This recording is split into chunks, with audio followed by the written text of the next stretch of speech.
This gene is erythrocyte-specific and is thought to be part of a membrane channel that transports ammonium and carbon dioxide across the blood cell membrane.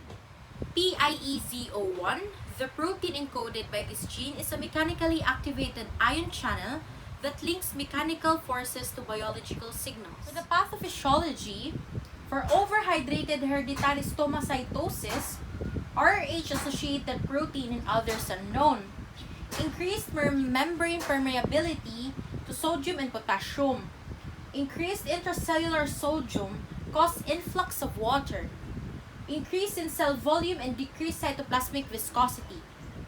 Dehydrated hereditary stomatocytosis, PIEZ01, permeability to potassium, decreased intracellular potassium, resulting in loss of water from cell, decrease in cell volume, and increased cytoplasmic viscosity. Signs and symptoms, we have mild to moderate anemia, jaundice, mild to moderate splenomegaly.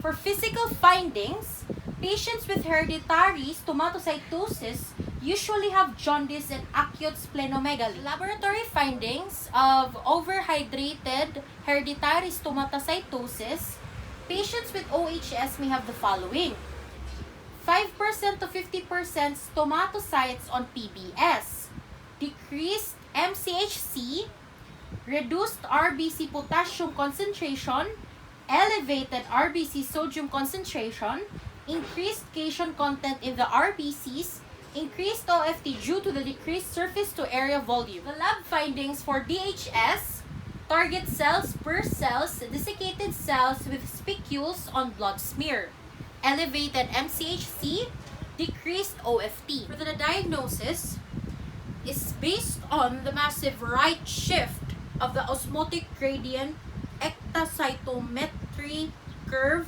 indicating overhydrated red cells and decreased osmotic resistance, together with a substantial increase in the monovalent cation leak compared to the controls, and a sharp decrease of the leak as a function of decreasing temperature.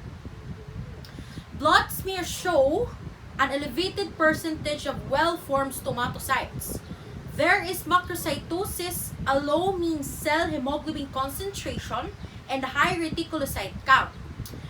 Electrophoresis reveals that the membrane protein stomatin is absent or present at only low level. The typical presentation includes normal hemoglobin level or anemia, MCV or mild macrocytosis, normal or elevated MCHC, elevated reticulocytosis, and a small number of stomatocytes, less than 10% of red cells. A diagnosis of DHS must be evoked in patients with unexplained iron overload. A diagnosis of DHS must be evoked in patients with unexplained iron overload. Even if hemoglobin levels are normal, as well as in patients with unexplained hemolysis or those presenting with thrombotic events if already splenectomized.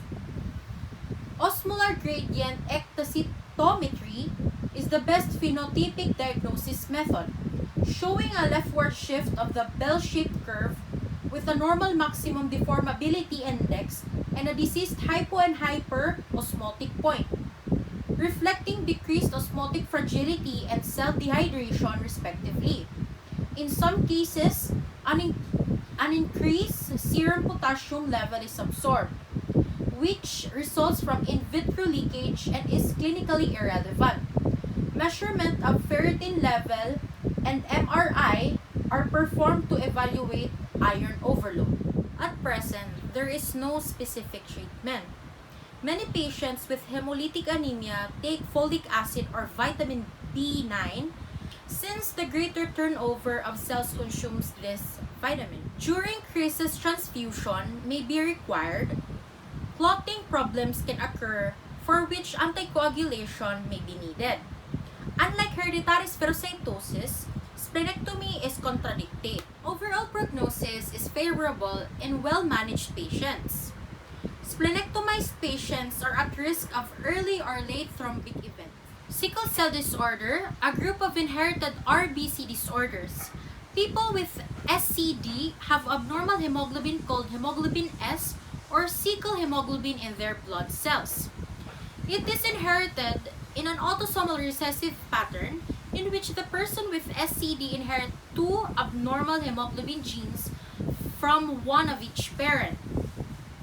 In all forms of SCD, at least one of the two abnormal genes causes a person's body to make hemoglobin S. So, forms of SCD: hemoglobin SC, hemoglobin SB thalassemia, hemoglobin SB positive thalassemia, hemoglobin SD, hemoglobin SE, hemoglobin SS. Homozygous HbS disease, it is a very serious chronic hemolytic anemia. It is a form of anemia in which mutated form of hemoglobin distorts the RBCs into a crescent or sickle shape. Since sickle cells can easily change shape, they tend to hemolyze at a faster rate than a normal RBC. So the body can keep up with how fast the cells are being destroyed, resulting in a lower than normal number of RBCs. Sickle cell disorder occurrence. Sickle cell disease is the most common inherited blood disorder in the United States, affecting 70,000 to 80,000 Americans. The disease is estimated to occur in 1 in 500 African Americans and in 1 in 1,000 to 1,400 Hispanic Americans. For genetic inheritance, sickle cell anemia is inherited as an autosomal recessive condition. The inheritance of just one sickle gene is called sickle cell trait or the carrier state. When two carriers of the sickle cell trait mate, their offspring have 1 in 4 chance of having sickle cell anemia. Autosomal means that the gene is not linked to a sex chromosomes. This carrier do not exhibit symptoms of the disease, but they can pass the trait on to their children. This means that both the mother and the father must pass on the defective form of the gene for a child to be affected. HbS, the glutamic acid in the 6th position on the B chain is replaced by valine, a point mutation where one nucleotide base is substituted for another GAG becomes GUG. HbS is freely soluble when fully oxygenated when O2 is removed.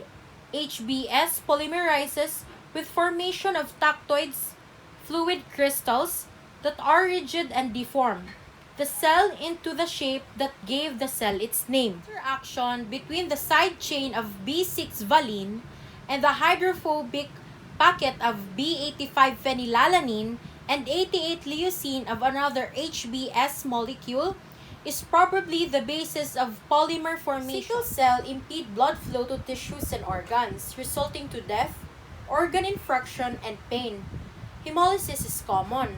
Sickled red cells are prematurely destroyed by the phagocytic system, especially the spleen and their inability to traverse the microcirculation.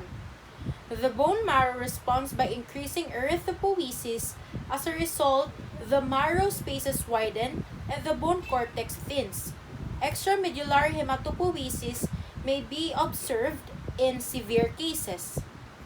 Signs and symptoms of sickle cell anemia: hand-foot syndrome, sequestration crisis, functional asplenia, vaso-occlusive crisis, aplastic crisis, acute chest syndrome, bone necrosis, hematuria, and renal insufficiency.